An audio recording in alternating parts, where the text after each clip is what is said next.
All right, Sort of Sports Podcast, episode 78.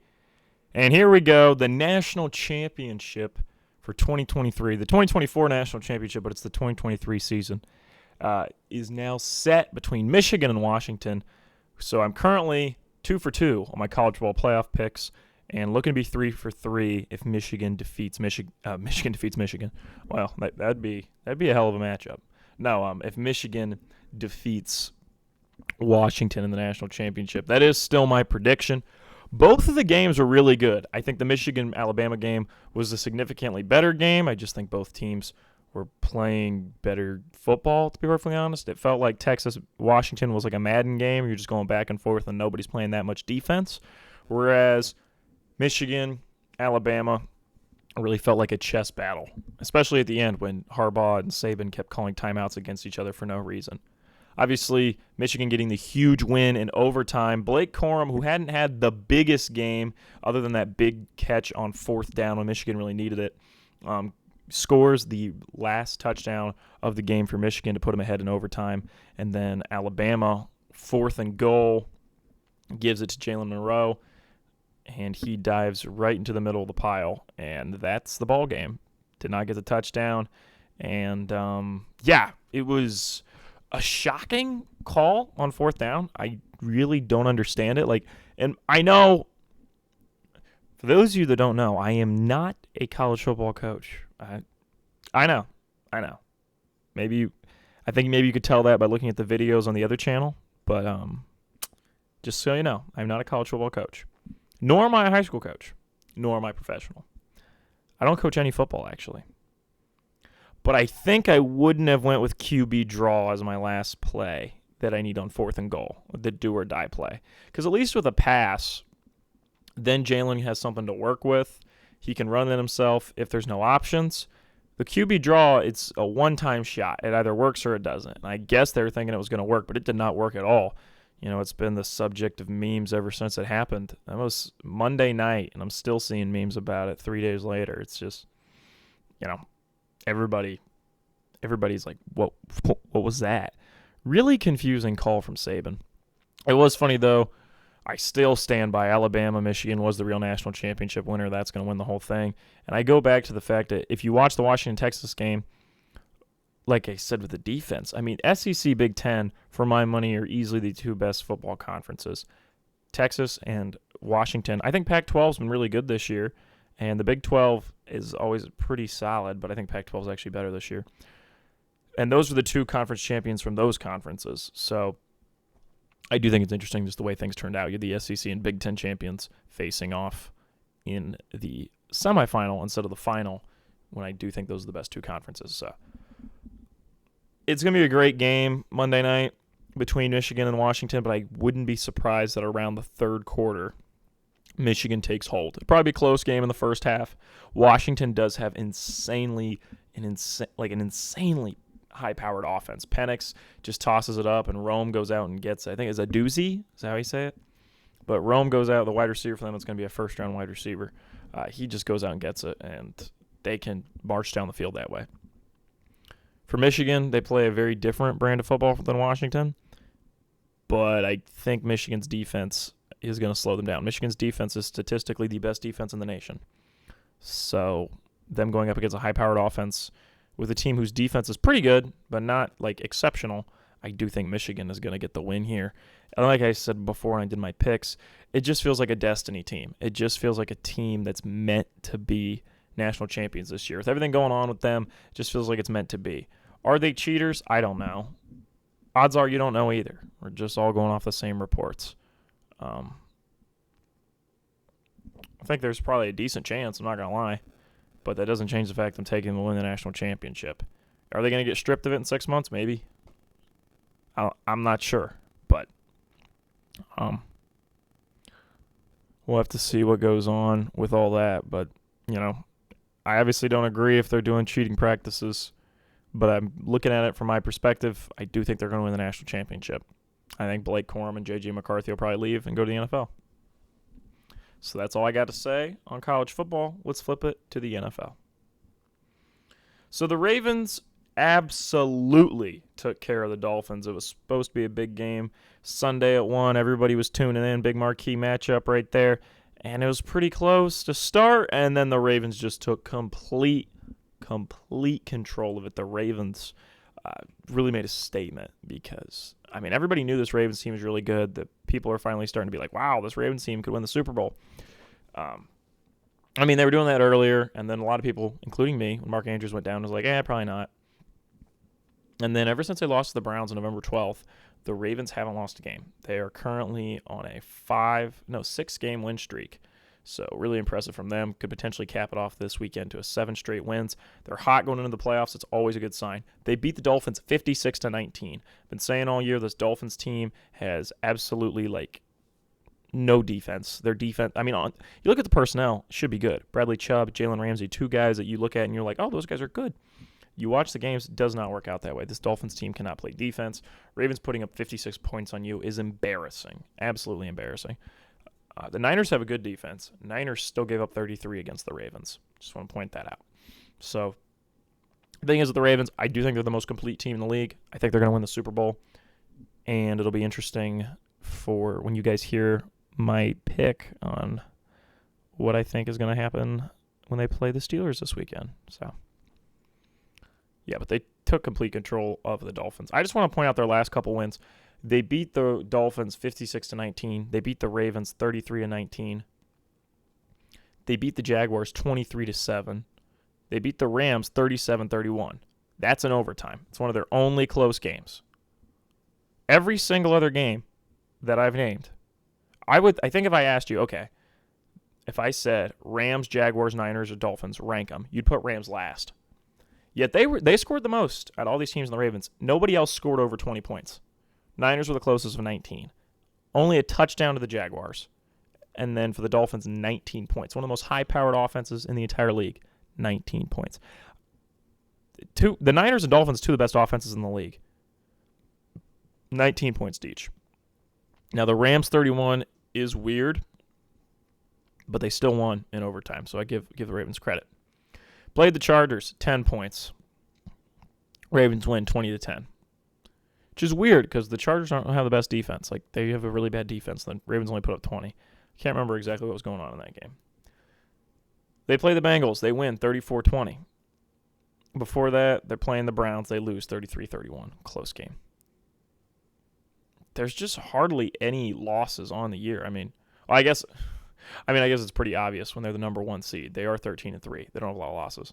But it's just crazy when you think about it. They lost to the Browns, who have the best defense in the NFL. They lost to the Steelers early on. Always feels like the Steelers take one game from them. And they lost to the Colts in overtime in a weird game. So there are only 3 losses. 7 straight wins if they win this weekend. Insane. Just think this Ravens team is legit. And next week we'll be doing playoff predictions. And by we, I mean me, and you're listening, hopefully. And be honest, guys, it's going to be hard for me to pick anybody but the Ravens to win the Super Bowl. All right, let's talk about my Panthers. David Tepper is an absolute baby. He got upset during our game against the Jaguars last week and threw his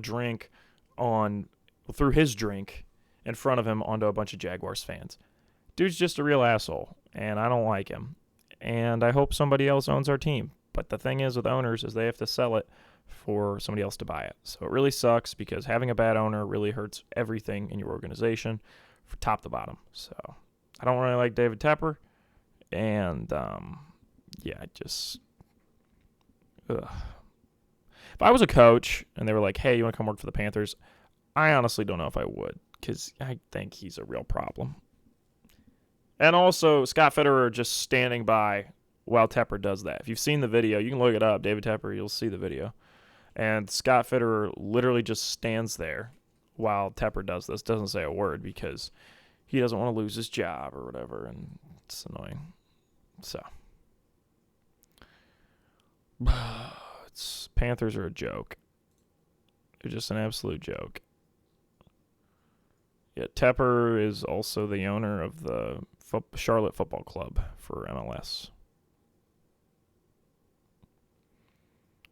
Yeah, it's The NFL fined him $300K.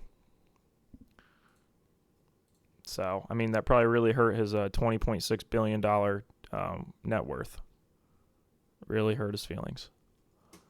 Oh, my gosh. Yeah, he's...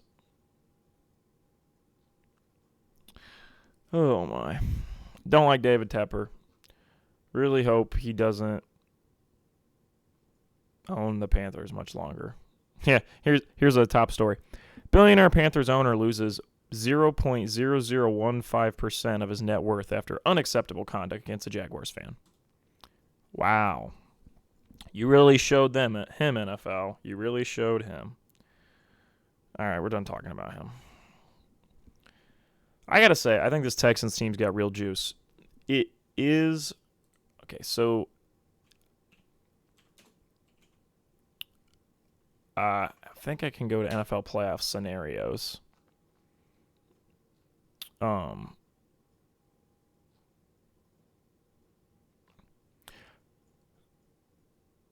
playoff machine, yeah. I need the ESPN playoff machine because I'm going to go down week 18, right? So I'm just going to type real quick.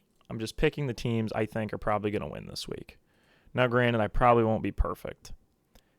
But, well, we'll say this for the end of the podcast. I take this back. We'll say this for the end of the podcast because I'll do my primetime picks and then I'll put it in the playoff machine and we'll see how everything would turn out for the playoffs. That's what we'll do. There we go. Be a little bit organized. But anyway, back to what I was saying. The Texans. I think this Texans team has some real gas. I really like this Texans team a lot. I think when C.J. Stroud is there, they're a super frisky team, and I think next year they will probably be a Super Bowl contender. If Texas ends up playing Cleveland in the first round, which is the way it would be if they win their division, that's scary. I think the Browns are a really fun team. I think they are a legitimate Super Bowl contender. I think they have the best defense in the NFL. I think Joe Flacco has been playing excellent for them. I think they're also a bit of a destiny team. But this Texans team is frisky, and if there's a team I wouldn't want to play in the first round when I'm the Browns, it's the Bills or the Texans. And when you're the Browns, you know you're not going to be playing the Bills because you guys are both wild cards. Well, I guess that's not necessarily true. Because Buffalo, I think if Buffalo beats Miami, this could be interesting. Because basically what I'm trying to say here is if the Browns play the Bills or the Texans, I'm a little concerned. Like if the Browns play Kansas City, I'm like, boom, we're fine. That's fine. Browns are going to win. No concern. If the Browns have to play the Bills or the Texans, I'm concerned. And I think if you said who's better, Browns or Texans, I would say Browns. But this Texans team feels destined to upset somebody in wild card. It just feels like a wild card upset team. It's like that Titans team from 2019 that upset the Ravens. It just feels like a team that's built to upset somebody. I'm just being honest. I'm just being honest. All right. Let's move on to the next subject. Justin Fields. I do want to say, Justin Fields been playing really well for the Bears. The Bears are really starting to roll. I think they're going to keep their coach, which I guess I'm fine with at the moment. He's not been amazing, but he's not been terrible either. Really, the big thing is Justin Fields has played really well. I really like Justin Fields. I think he's good. I think they should draft Marvin Harrison Jr. number 1 and pair him with Fields and see what happens. I honestly think that's the best move. Broncos looking to draft a quarterback because they benched Russell Wilson. I don't know what's going to go on with Russ.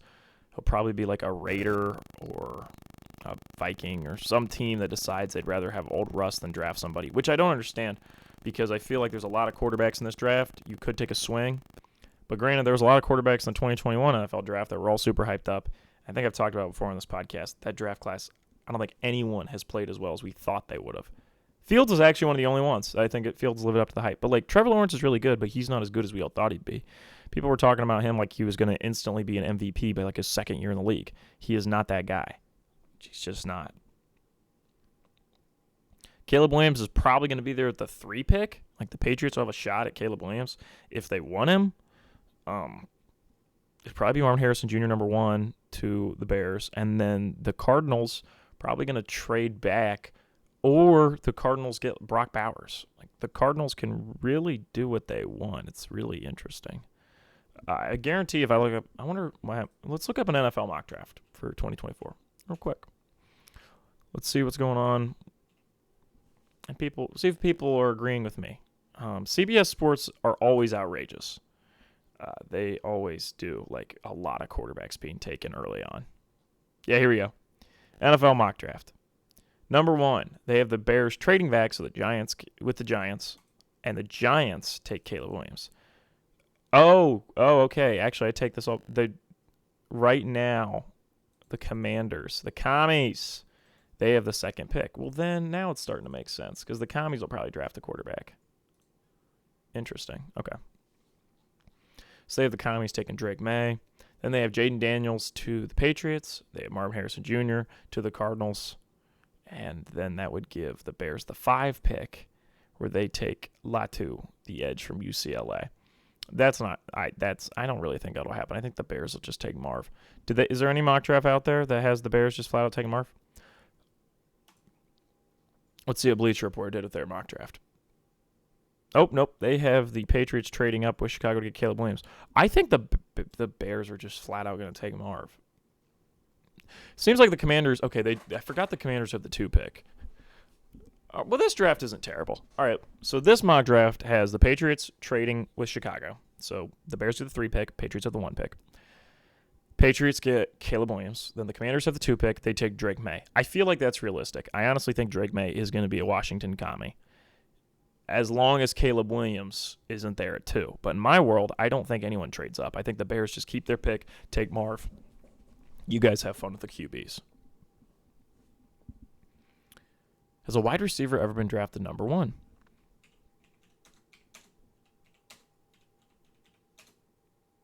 Let's check this out. I'm curious. Fryer. This Fryer guy. Let's see this. Okay, these are non-quarterback number 1 picks. There's a whole article. I'm just scrolling through because there's not really... They couldn't just give me a clear answer. They had to give me the whole article of non-quarterback number 1 picks. Bo Jackson, obviously. This guy's name is Bubba Smith. It's a dope name. A lot of running backs, which is wild when you think about it, because now, like, taking a running back in the first round is, like, frowned upon. Keyshawn Johnson, number 1 overall pick for the New York Jets in 1996. Oh, this guy's name was Ed Too Tall Jones. He was a D-end. That's dope. Any other wide receivers? Is Johnson the only one? Appears to be. Fryer. Apparently this Fryer guy, too. What's this Fryer guy's name? Irving Fryer. There he is. Irving Fryer, Keyshawn Johnson, and then 1964 Dave Parks. It's the only 3 receivers to be drafted number 1 overall. That's interesting when you think about it. All right, back to this mock draft. Then at the 4 pick, in this draft, they have Patriots trading with Chicago, so they flip 1-3. And then Patriots get Caleb Williams, Commies get Drake May, Bears get Marvin Harrison Jr. Then the Giants trade with the Cardinals. They flip picks, and the Giants take Jaden Daniels. Then the Cardinals take Malik Neighbors. Whoa, Cardinals taking a wide receiver at 5? Where is Brock Bowers going to go in this draft? This is crazy. Okay. Number 6, Atlanta Falcons. They have them trading with the Chargers, and they take Michael Penix Jr. Okay. That's not terrible. I honestly am pretty intrigued by everything they've said so far. Titans, they've taken Penn State offensive tackle Fashanu. I've seen this guy's name. I've never heard it pronounced. Jets, they have taken Joe Alt. Joe Alt's a beast. I know that. Number 9, they have the Chargers after they traded with Atlanta, taking Brock Bowers. If Brock Bowers went to the Chargers, I would actually lose my shit. That would be incredible. That would be awesome. I would love that. That would be so cool. Broncos, I'm a big Brock Bowers guy. Broncos, they have trading with the Bears for the Bears' other pick. That's the Bears' real pick, and they have them taking Bo Nix. And then they have the Raiders getting J.J. McCarthy. I think that's all the QBs, right? Yeah, it appears to be. Cool. Cooper DeJean going to the Packers. Yeah, that fits. I could see that. He could be a Packer. That's funny. Okay, I do want to toss out here for the NFL draft. I just got to predict this now because I'm going to say it now so that it's out there and everyone knows. Bo Nix Okay, every draft, there's one guy who just out of nowhere gets all this hype. And half the time, it's not even real. Like, it's literally put out there by teams to throw them other teams off their scent. In 2021, it was Mac Jones. All of a sudden, Mac Jones was like this insane prospect. And the Niners were going to take him with the 3 pick. And then they didn't. The Niners took Trey Lance. But there was a bunch of Mac Jones hype for a minute. And then, Zach Wilson, another one too. The 2021 draft had 2. Because Zach Wilson just completely jumped off draft boards. There's always this one guy who just, apparently in 2021 had 2 guys, where they just completely take a leap. And you're like, are you sure? Are we really sure they're that good? And almost always they're not as good as they got hyped up to be. 2021, it was Zach Wilson and Mac Jones. 2020, it low-key was Jordan Love. It was like a lot of Jordan Love hype. And we were all kind of like, is he really, we sure Jordan Love's that good? I think Hurts is better. And they're like, no, Jordan Love. I will say, I like Jordan Love a lot. I think Jordan Love's very good. I don't know if he's better than Jalen Hurts, but I think Jordan Love is really good. I do believe Jordan Love could potentially be a Super Bowl winning quarterback one day. I know it's a bit of a take, but I'm being honest. I honestly think Jordan Love's pretty good. So Jordan Love, props to you. It's always these guys that like don't do a lot in college, but just get insane hype. Mac Jones is the only one that did a lot in college and got the insane hype. But I honestly, like I said, that was just Kyle Shanahan BS to get everybody off his scent. 2022 was Malik Willis. All of a sudden, Malik Willis might be a first-round quarterback. Thank the Lord he wasn't, because he's not that good. Like, not good really at all. So, 2023, he was Will Levis. All of a sudden, it was like Will Levis hype. Oh, my gosh, Will Levis. Will Levis might go 2. Will Levis might get drafted for C.J. Stroud. Oh, and then he didn't. And then they acted like it was this huge deal that Will Levis didn't go that high. And it's like, well, of course he wasn't go that high. None of us ever thought he was going to go that high until you started telling us he was. Doesn't make any sense. Moral of the story here is, what's my point? Bo Nix is that guy. Bo Nix is going to be the guy this year that, like right now, mock drafts probably have him going around like 10 to 20. Somewhere in there. Some mock drafts that don't favor quarterbacks as much might have him going in the second round. Probably, usually right around J.J. McCarthy or after is Bo Nix. Bo Nix, come like draft combine, is going to be talked about like a top 10 pick. Will he actually go there? I don't know. But there will be an insane amount of draft hype around Bo Nix for no reason. Like, there'll be some mock drafts that have him going before Jaden Daniels. Like, there'll be some mock drafts where he's the 3rd quarterback off the board, and you'll just be like, what? What? That'll be Bo Nix. I think there's a chance it's JJ or Penix gets the hype, but I honestly think JJ already has a national championship hype. Penix has the being the national championship hype. I'm still sticking with the prediction. I still think Michigan's going to win. And I think Bo Nix is going to be the guy that just gets the insane random hype for, like, borderline no reason. I think Bo Nix is good. But I don't think he's that good, and I think it would just be funny when they start acting like he's, like, randomly better than some of these guys. Where I'm like, I think I would rather have Penix than Nix. Just my opinion. But a lot of it's obviously situational, you know. If Bryce Young goes to the Texans, he's better than C.J. Stroud is with the Panthers. A lot of it's situational. But it's just hilarious. All right. As far as Broncos taking a quarterback, I tweeted out this week, Jaden Daniels, you are a Denver Bronco. I could just see it. I just really see him on the Broncos. I just think he'd also be in about the right spot for where their pick is going to be. I don't know. Maybe Daniels is going to be the 3rd quarterback off the board. It's funny with this draft because it's like, feels like it's going to go Caleb, Drake, and then it's like Penix, Daniels, and like kind of McCarthy, or like in that range. And then like Bo kind of too. Like really any of those 4 I could see going next. You just don't know the order. And then Ewers after everybody, if Ewers declares for the draft. I don't know what's going to go on there. All right, let's talk about what I'm going to make the thumbnail of this video, the whole Cowboys BS. I genuinely debated calling this podcast The NFL is Jerry-Rigged because I think that's a really clever pun by me. And I don't understand why more people don't say it because it's funny. I've said before, I don't think the NFL is WWE Vince McMahon written out. I do not believe that Roger Goodell sits down at the beginning of the season and scripts out everything. I don't. I genuinely don't. Am I naive enough to not think that there are some teams he prefers. There aren't some teams he prefers to win? No, of course not. I think if the San Francisco 49ers are playing the Arizona Cardinals, and it's a playoff game, and it comes down to it, and there's a 50-50 call, I think the refs know they're probably supposed to go with the San Francisco 49ers.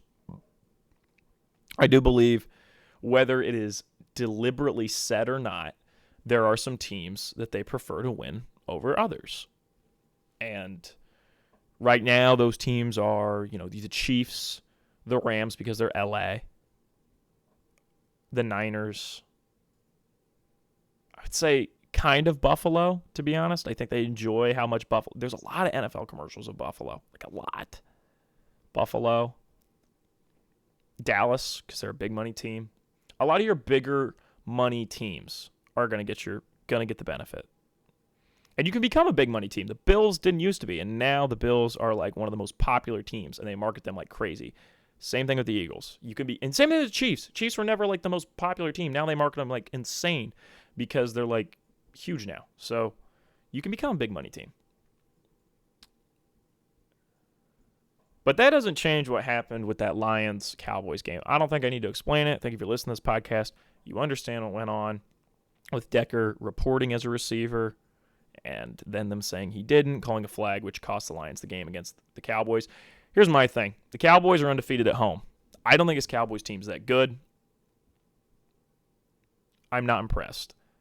I honestly believe that Jerry Jones pays off the refs. That's just real. And here's the thing with the NFL. Roger Goodell's the commissioner. He can punish owners to a point. But the owners, as a collective, are in charge of the league. Roger Goodell doesn't own the NFL. He's the commissioner of the NFL. He can fine Tepper, right? Roger Goodell is not going to lead an investigation against Jerry Jones. For all we know, he probably knows Jerry does that and just turns and looks the other way. I don't want to get super conspiracy. I don't want to do that. But I am saying there's a reason they're undefeated at home. That's weird. This team is not that good.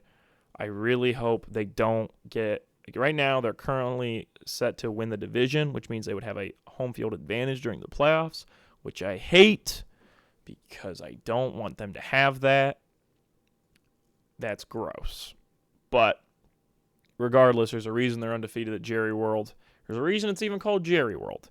The other owners know it. Roger Goodell knows it, and they look the other way.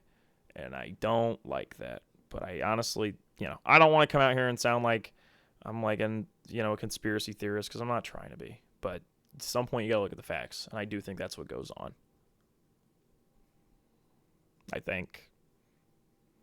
And a lot of these owners, they're not going to do anything against Jerry because either they're friends with him or they're afraid of him. And that's the reality. So. Okay, there's no Thursday night football this week. So all the games are on Saturday and Sunday. No Monday night football either. Kind of exciting. Like, I'll be honest, I'm kind of okay with that. I think it's a fun way to end off the year. Just nothing but weekend football.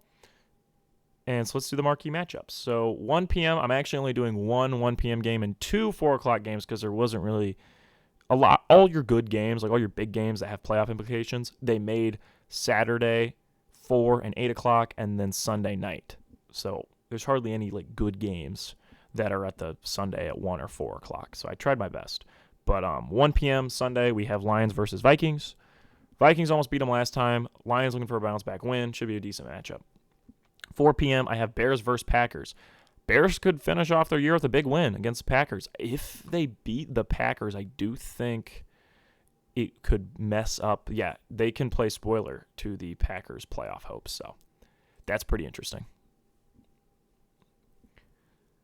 Then we got Rams versus Niners. This Rams team has been frisky, and this Niners team is good, but could honestly lose. So that would be insane because that would give the Niners 5 losses, which is the same amount of losses as the Eagles and Dallas. I'm pretty sure both Dallas and Philadelphia are going to win this week because they played the Commies and Giants. respectively. The Philly plays the Giants. So, which obviously means Dallas plays Commies. Just explaining. Okay, let's do primetime picks just for old time's sake, since it's the last primetime picks and last marquee matchups of the year. And then I'm actually going to pick every game and show you how the playoffs would seed based off what I'm picking. So here we go. Saturday Night Football, 4:30, we got Ravens versus Steelers. I know they're benching Lamar Jackson, but I legitimately believe this Ravens team is on a roll. I think they can get a win. I don't know. I just got a vibe. I literally am just feeling it. So I'm going to take the Ravens to beat the Steelers. And then 8:15, Texans versus Colts. Like I said before, I'm a big fan of this Texans team. The Colts do seem like a team that could just randomly get a win here, but I'm going to give Texas the benefit of the doubt. The Texans, the benefit of the doubt. I'm going to take Houston, and I'm going to have them beat the Colts. I honestly am unsure of both those picks. I'm just going off the team I just like the vibe of more. Those could both be very wrong, but we'll see. Sunday Night Football, this is the one I'm actually super confident in. Bills versus Dolphins. The Bills are going to take care of business and defeat the Dolphins, which makes the Dolphins a wild card team, and the Bills the second seed in the entire AFC. So that's pretty crazy. Maybe if the Chiefs win, they become the third seed, though. Nope, because the Bills beat the Chiefs, so Bills are still second seed. So that's pretty wild. Huge game for Buffalo. So let's go through the rest of the games, and then I'll show you how the playoffs could stack up. We got Bucks versus Panthers, going to take the Bucks to win. We have Browns versus Bengals, going to take the Browns to win. Lions versus Vikings, going to take the Lions. Jets, Patriots, this really doesn't even matter for me to pick, honestly. I guess I'll take the Jets. Falcons, Saints, going to take Falcons. Actually, am I sure about taking the Falcons? That's... What's the Falcons' record? 7-9. These are both really gross teams. Let's take the Saints for kicks and giggles. Actually, Jaguars, Titans. I take the Jaguars. Niners, Rams. We're gonna say the Niners. Hold on. We're gonna say Niners get a win. Eagles, Lions. Eagles, Giants. Take the Eagles. Raiders, Broncos. Let's go with the Raiders. Packers, Browns. Packers, Bears. Let's say the Packers hold on. And then Cardinals, Seahawks. I'll take the Seahawks, even though this Cardinals team could honestly beat them.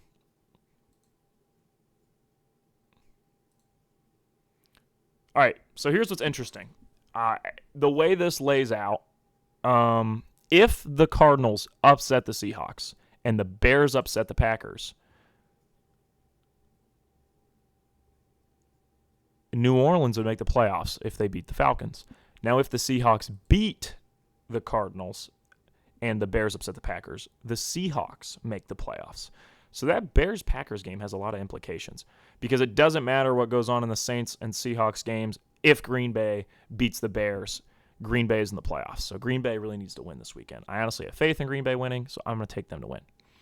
Other thing, if the Niners lose to the Rams, it flips, so Green Bay becomes the 7th seed, and LA is the 6th seed, whereas if the Niners beat the Rams the 7th seed, and then Packers are the 6th seed. So this is interesting.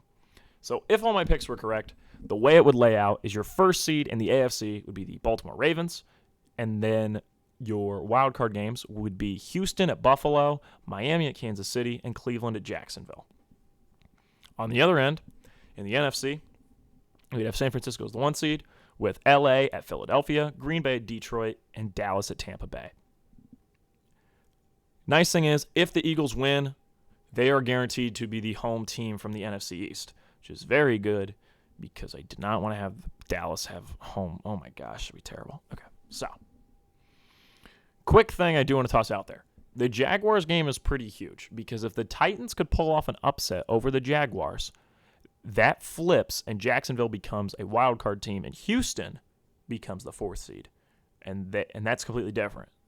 Houston could either go from playing Buffalo in the first round to playing the Browns in the first round.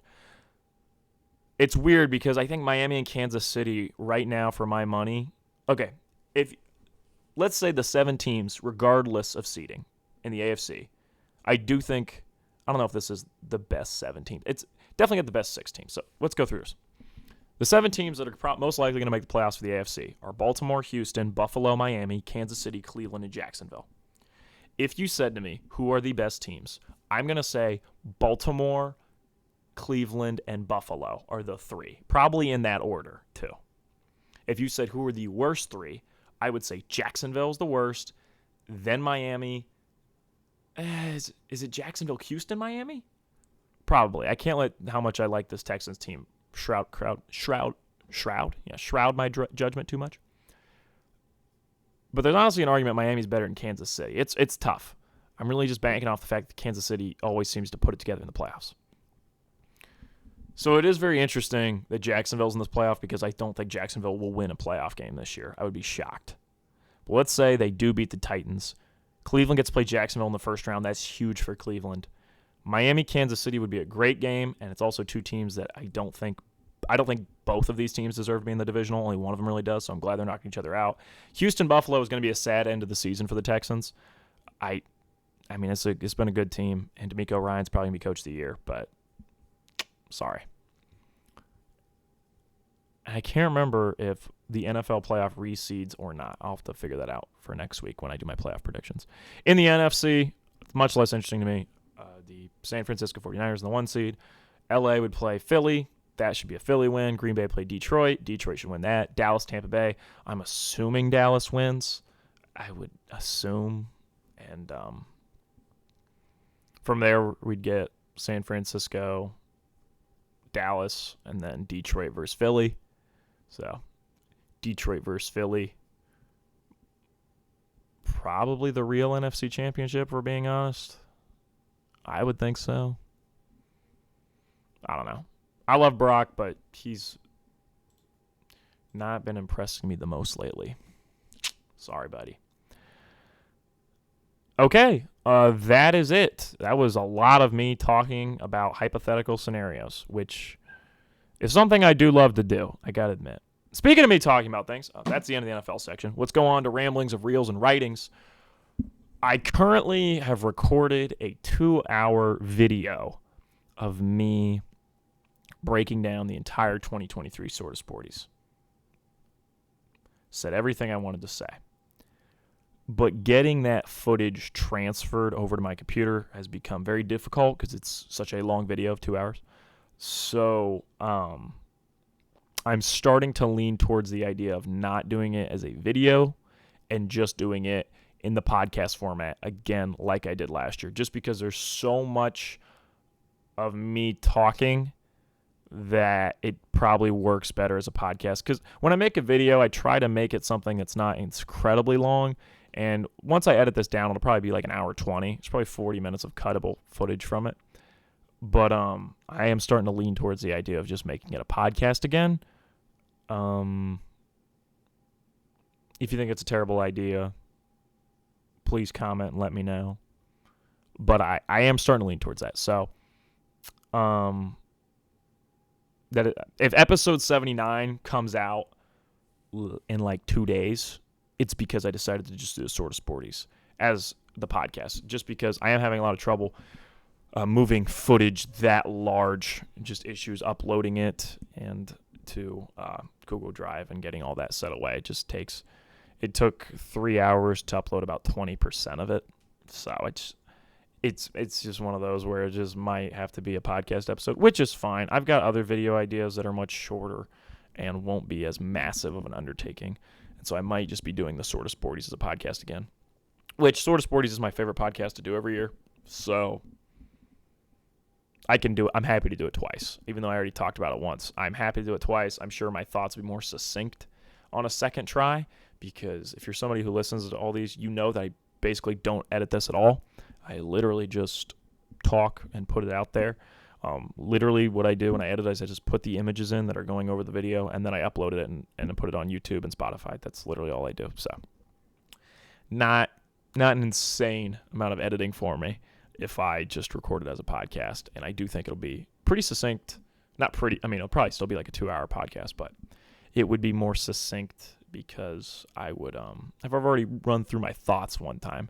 So doing it all again, hopefully it'd be very good. But, yeah, so we'll see if that comes out as a video or not. Like I said, if I wake up tomorrow morning and decide I'm just doing it like this on a podcast, it will be like that. And I'm happy with that. I'm not upset. It is still more editing than any other podcast because I do put in all the movie posters and the little graphic that says Hall of Fame. The more and more I think about it, the more and more I'm happy to do it as a podcast episode and keep the channel just more thought ideas and like my big things like the Sort of Sporties as a podcast. I don't know. I'm still trying to figure out now that I've made the second channel, like what I'm doing. Well, it's not a second channel. It's like this is a podcast, and then that's like my YouTube channel. Still trying to figure out what type of stuff I want to do on there. So I do want to run through though, all the movies I watched in 2023. If I record the podcast for the Sort of Sporties, I will read this off again. But if it comes out as a video, I did want to have the list out there of all the TV shows and movies I watched, and I wasn't going to list it off in the video. So for 2023, for television, in January, I started Winning Time Season 1. I started The Last of Us Season 1. And I started with The White Lotus Season 1. In February, I started Outer Banks Season 3. In March, I finished Outer Banks Season 3 and finished The Last of Us Season 1. In May, I started Lego Ninjago Masters of Spinjitzu Season 1. And I finished Lego Ninjago Masters of Spinjitzu Season 1. I started Season 2 of it. I started Season 1 of Smallville. I started Season 1 of Peacemaker. I finished Season 1 of Peacemaker. And I finished Season 1 of The Boys. July, I started Batman Beyond Season 1, and I started Justice League Season 1. In August, I started Dragon Ball Z Season 1, and I started Cowboy Bebop. In October, I started Burn Notice Season 1. In November, I started Invincible Season 2, Part 1. I started My Adventures of Superman Season 1. I started Castlevania Season 1. I finished Castlevania Season 1. I finished Invincible Season 2, Part 1. And in December, I finished Burn Notice Season 1 and finished Burn Notice Season 2. Well, I guess I started Burn Notice Season 2. And I finished it. I should write started Burn Notice Season 2. Since I started and finished it in December. Now we'll go over real quick. Every movie I watched in 2023, there's a lot here. So, January, I watched Hail Caesar, Marriage Story, The Nice Guys, Dunkirk, Boogie Nights, and Crazy Rich Asians. In February, I watched The Hidden Fortress, Top Gun Maverick, Fool's Gold, Overboard, A Knight's Tale, Hard Eight, Licorice Pizza, Interstellar, Magnolia, Mr. Mom, and 21 Bridges. In March, I watched Creed, Creed 2, Creed 3, Bloodsport, Hustle, Cobra, Nobody, Bullet Train, First Blood, RRR, True Lies, From Dusk Till Dawn, Kindergarten Cop, Total Recall, Escape from New York, and Forrest Gump. In April, I watched The Green Mile, Pretty Woman, The Super Mario Bros. Movie, Full Metal Jacket, Mad Max Fury Road, The Great Gatsby, Air, and How to Lose a Guy in 10 Days. In May, I watched The Wrath of Man, Apocalypse Now, Guardians of the Galaxy Volume 3, The Rock, Guardians of the Galaxy Volume 1, The Suicide Squad, and North by Northwest. In June, I watched Reservoir Dogs, Jackie Brown, 51st Dates, Tropic Thunder, Bedtime Stories, and The Menu. Major League, Spider-Man, Into the Spider-Verse, Spider-Man Across the Spider-Verse, and Indiana Jones and the Dial of Destiny. July, I watched Pride and Prejudice, Yojimbo, The Northman, I Love You Man, Barbie, Oppenheimer. In August, I watched Happy Gilmore. In September, I watched Get Shorty, Beverly Hills Cop 2, and The Creator. In October, I watched Superbad, Forgetting Sarah Marshall, Crazy Stupid Love, The Big Short, Get Out, La La Land, The Conjuring, Gone Girl, Seven, My Best Friend's Wedding, Killers of the Flower Moon, and TMNT Mutant Mayhem. November, I watched The Killer, The Social Network, Scream, Watchmen, Anchorman, The Legend of Ron Burgundy, 48 Hours, Hunger Games Catching Fire, Hunger Games Ballad of Songbirds and Snakes, The Muppet Movie. And in December, I watched The Adventures of Tintin, Ocean's 11, Jaws, True Romance, Die Hard, Dune, Chinatown, and The Iron Claw. I actually watched Iron Claw on New Year's Eve day. So that was fun. It's pretty good. Honestly, I enjoyed it. Okay. Yeah, so check back in like 2 days because Sort of Sports Podcast episode 79 might be out, and it might be the 2023 Sort of Sporties. I am starting to lean more and more in that direction. Just because I got a lot of different ideas I can make videos on. And so maybe the Sort of Sporty should just stay as a podcast. But we'll see. And I will think on it tonight. All right. That's been it for this episode. Can't wait for playoff episode next week. Enjoy us last week of regular season football. And I will see you all in the next one. Ka-chow.